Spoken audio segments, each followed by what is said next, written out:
Bonjour, aujourd'hui on va réaliser un tissage façon attrape-rêve sur une feuille de papier. D'accord? Pour cela, vous aurez bien sûr besoin d'une feuille de papier, si possible teintée dans la masse, c'est-à-dire colorée aussi à l'intérieur, c'est mieux.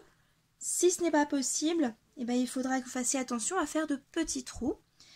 Du coup, je vous conseille une aiguille à broder assez fine. Si vous percez au contraire un tissu comme du simili-cuir par exemple, je vous conseille une aiguille à broder un peu plus épaisse quand même, sinon vous allez avoir beaucoup de mal. Vous allez également avoir besoin d'un compas, d'une paire de ciseaux, d'un crayon à papier éventuellement pour repasser les traits du compas, le tissu, le fil en coton, donc ça c'est pour la suite parce que moi je vais me faire une carte avec. Et puis en fait, c'est de tout. Vous n'avez pas besoin de grand chose. Donc, on va commencer par tracer un cercle sur le papier de la taille que vous souhaitez faire l'attrape-rêve. Alors moi, hop, je vais le faire ici. J'arrive pas trop à voir. Voilà. J'ai du mal à voir parce que j'ai les reflets de la lumière, moi. Donc je vais faire comme on fait, vous savez, pour faire un hexagone. C'est-à-dire que je place sur n'importe quelle partie du cercle avec le même rayon qui m'a servi à faire le cercle. Et hop, je vais me tracer. Je suis désolée, j'ai du mal à voir. Hop.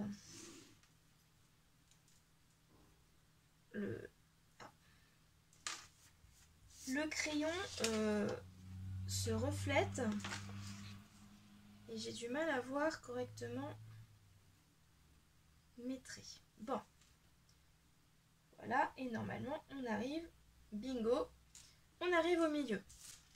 Ok. Ensuite, j'ai oublié de vous dire de prendre une règle également. Vous allez mesurer, hop, un côté. Moi le côté il fait 4,2, donc je prends la moitié, c'est-à-dire 2,1. Tac. 2,1, je passe par... Vous voyez, j'ai fait comme un... J'ai pris les deux points, ici, et j'ai pris la moitié de cette ligne-là de notre hexagone. Et ensuite, je vais relier le point ici avec ce point-là. Tac. Oh, je me souviens un peu lequel c'était du coup. C'était celui-là ou celui-là? Ah, ça y est, j'ai un trou. Celui-ci, ouais, c'était celui-ci. Donc je vais ensuite relier le milieu du trait que nous avons tracé avec le centre du cercle. Tac. Et ce trait, je vais le prolonger jusqu'au cercle. Ce qui va nous donner en fait la moitié de la distance entre là et là. De là, je recommence la même chose que tout à l'heure, c'est-à-dire que je reporte mon rayon tout le long. Voilà. On continue. Et on obtient 6 nouveaux traits. Voilà. Donc si vous, comme moi, vous avez du mal, repassez vos traits. De toute façon, là on est sur l'envers, hein. Rassurez-vous, on ne verra rien.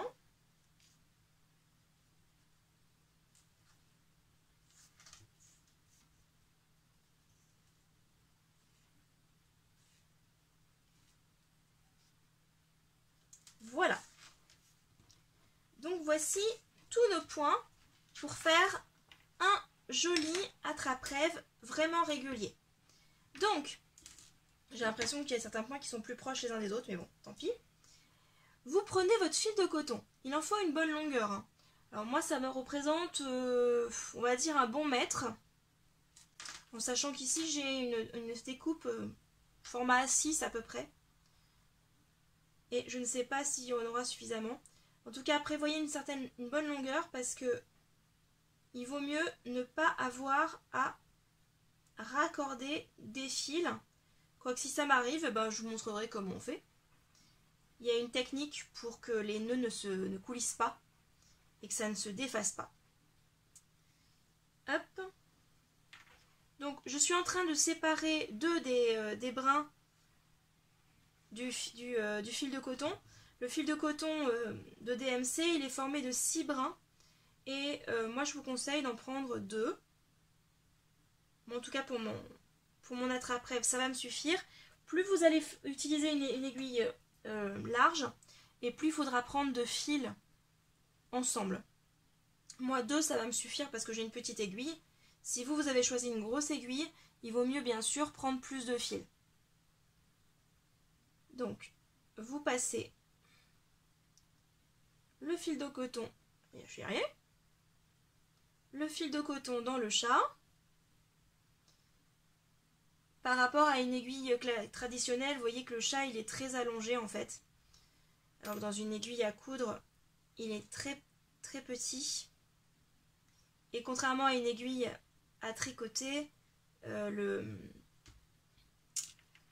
pointe fait mal. Hein. Elle est bien pointue alors que l'aiguille à tricoter, le chat est long, mais la pointe n'est pas aiguisée si vous voulez. Hein. Vous faites pas mal avec une aiguille à tricoter alors qu'une aiguille à broder, ça peut faire un petit peu mal, ça peut être un peu douloureux. Alors moi je fais un tout petit nœud, mais l'idéal en fait c'est de coincer, de scotcher votre nœud sur le papier. Comme ça vous êtes tranquille. Ne faites pas un trop gros nœud parce que sinon vous allez avoir du mal à recoller ou alors ça fera des petits, ça fera un relief pas très joli. Donc n'oubliez pas que là vous êtes sur l'arrière, d'accord? Il va falloir que vous transperciez chacun des points du cercle, comme ceci. Vous n'allez pas à fond, hein, c'est juste pour transpercer, parce que vous passerez l'aiguille plus tard, mais de l'autre côté, histoire que les replis du papier se fassent dans le bon sens. Parce que là, vous allez voir quand je vais retourner. Vous voyez? Je ne sais pas si vous voyez. Mais il y a un relief positif. Donc là, c'est pas très très joli. Il va falloir qu'on aille dans l'autre sens pour que ça soit plus joli à regarder. Donc, vous pouvez commencer par où vous voulez. Hein. Franchement, il n'y a pas de préférence là-dessus. Tac.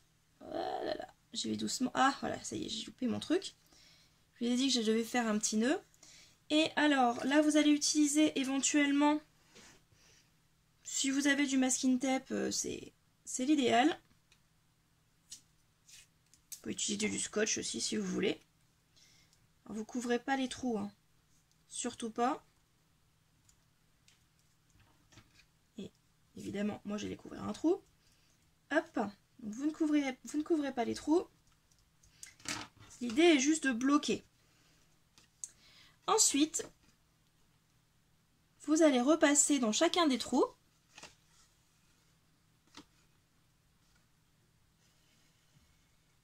Tac. Alors ça, normalement, c'est pas hyper compliqué. Hein. Si comme moi, vous faites des nœuds, surtout ne tirez pas. Essayez de les défaire tranquillement. Voilà. Hop.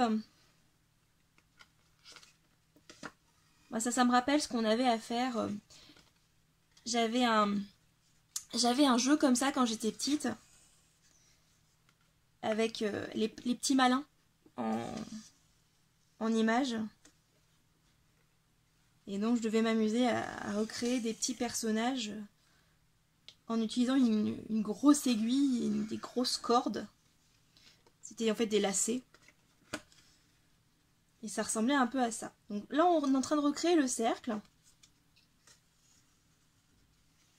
Tac. Rien de compliqué là-dedans. Hein. Je pense que vous êtes tous d'accord avec moi. Hop.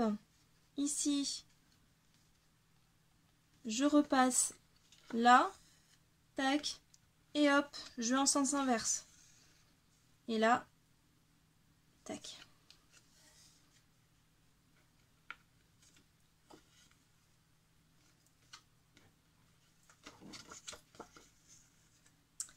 Sens inverse.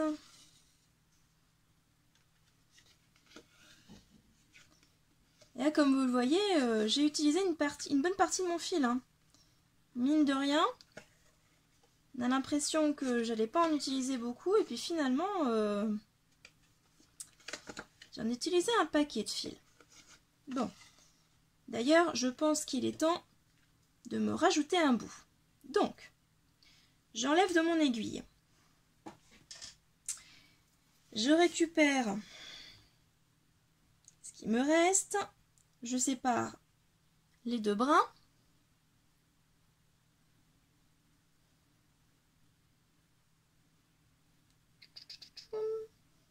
Tac. Je réserve un de côté et je récupère celui-ci. Alors, le truc pour pas que le nœud coulisse. Il faut surtout pas le faire comme ça. Il faut prendre les bras ensemble. Donc là, j'ai mis, vous voyez, j'ai mes deux fois deux brins. Et je vais faire un nœud avec les deux lots de fil. Voilà. Tac. Là, vous pouvez y aller, ça va pas partir. Je vous le garantis. C'est bien serré. Donc, on remet dans l'aiguille. Et on va partir sur la partie la plus difficile. C'est-à-dire le premier rang. Alors, tac, tac. On est ici. Je repars, je finis mon cercle.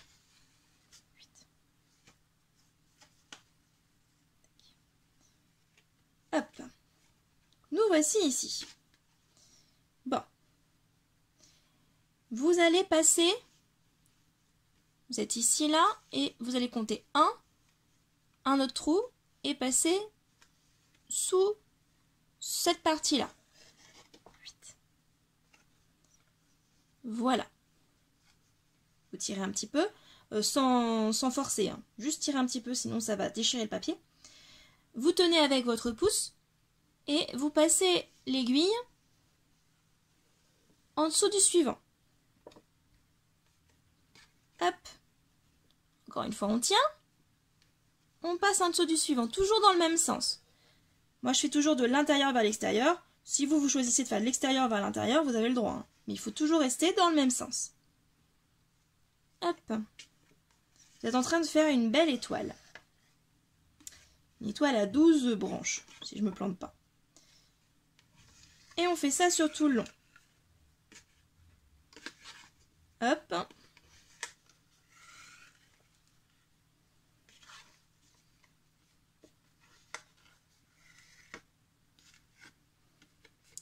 On continue, on continue. Ah. On continue.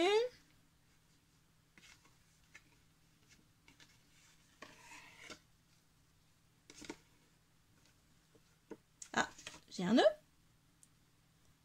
Voilà. Tac, tac, tac. Voilà.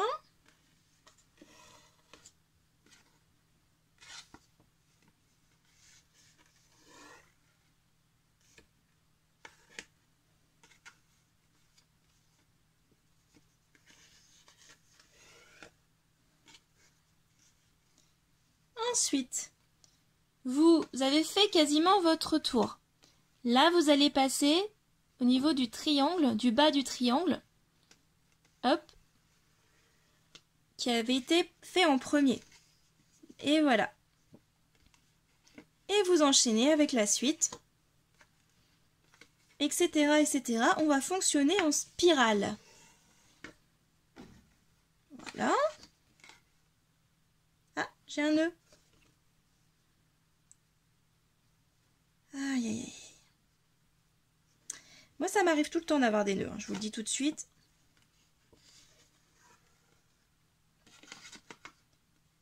Faut juste y aller en douceur pour les défaire.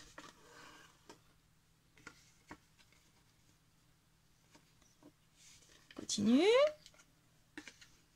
Je vous le fais en temps réel pour que vous voyez que finalement c'est pas si long que ça.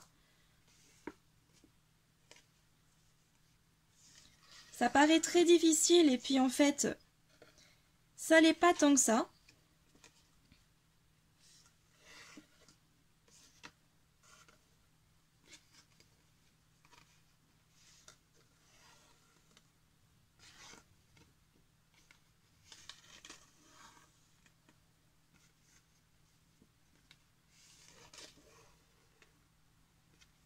Ah, j'ai encore un nœud.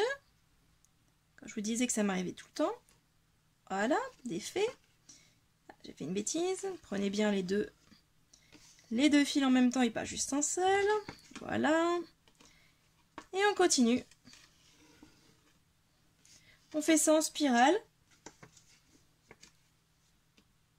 Jusqu'à ce que vous soyez satisfait.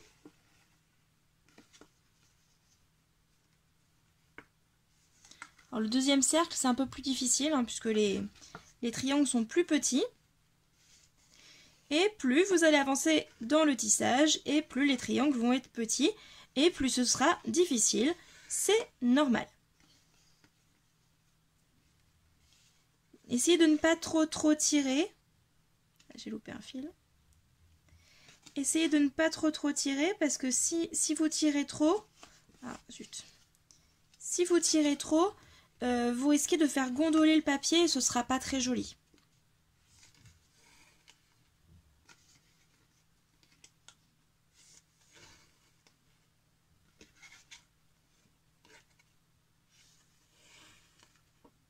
Et vous voyez qu'on a besoin d'une certaine longueur. Hein.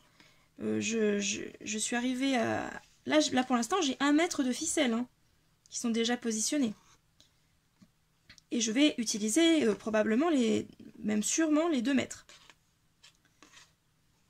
Donc il vous faut quand même un petit peu de longueur de fil. Hein.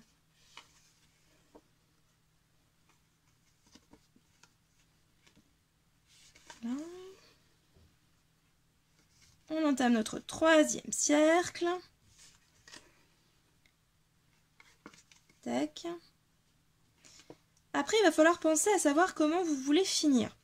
Est-ce que vous voulez faire un attrape-rêve classique, c'est-à-dire ouvert?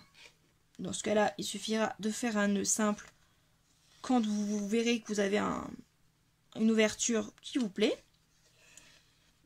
Ou alors, vous voulez terminer en mettant quelque chose au milieu. Et dans ce cas-là, il faudra absolument que vous alliez jusqu'au bout du tissage. Je vous le dis tout de suite, cette option-là, elle n'est pas hyper simple. Ah, j'y arrive pas. Qu'est-ce que j'ai foutu? J'ai fait une bêtise, vous voyez, je suis passée à travers les fils. Ouais, je suis passée complètement à côté des fils. Oh là là. Oh là là là là là là là. Est-ce que je suis bien là? Oui. Voilà, ça y est.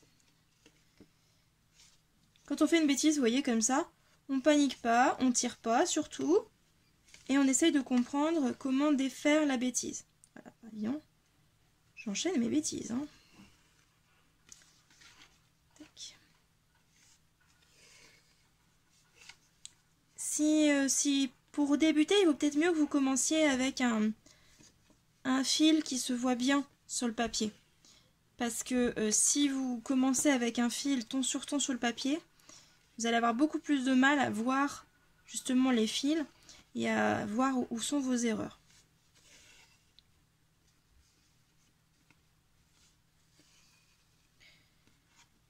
Tac, tac, tac. Alors on n'aura pas fini une fois qu'on aura fait ça. Hein, parce que normalement un attrape-rêve c'est rond, on est d'accord. Là on a fait que le tissage interne. Moi, j'aimerais bien un cercle autour. Donc bien sûr, il faudra repasser dans chacun des trous pour refaire notre cercle autour. Moi, je vais pas tarder à arrêter puisque je vais cacher en fait le centre Ça sert à rien que je le continue à l'infini, hein. Ça sert à rien que je le continue jusqu'au bout, moi.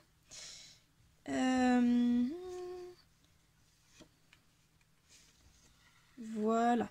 Je pense que je vais m'arrêter ici, je pense. Ça sert à rien que j'aille beaucoup plus loin. Donc, pour le terminer, je repasse sous le même triangle sur lequel je viens de sortir. Et hop, tac, hop, et je fais un nœud en repassant à nouveau dans ce que je viens de tracer. Premier nœud, deuxième nœud, et on recommence. Et donc on obtient notre deuxième nœud simple. Voilà. Donc, quand c'est fait, hop, vous coupez proprement, pas comme moi. Tac. Et ensuite, il va falloir refaire notre tour. Parce que vous voyez, il n'y a qu'un seul trait ici. Et c'est pas joli. Donc, c'est pas là, c'est là. Je repasse ici. Je reprends mon masking tape. Et je vais à nouveau attacher mon fil. Le bloquer. Tac. Et je fais le tour.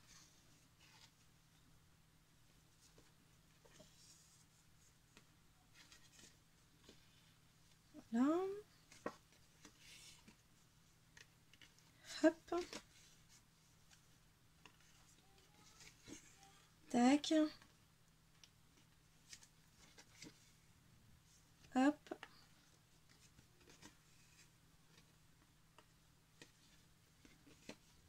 Hop.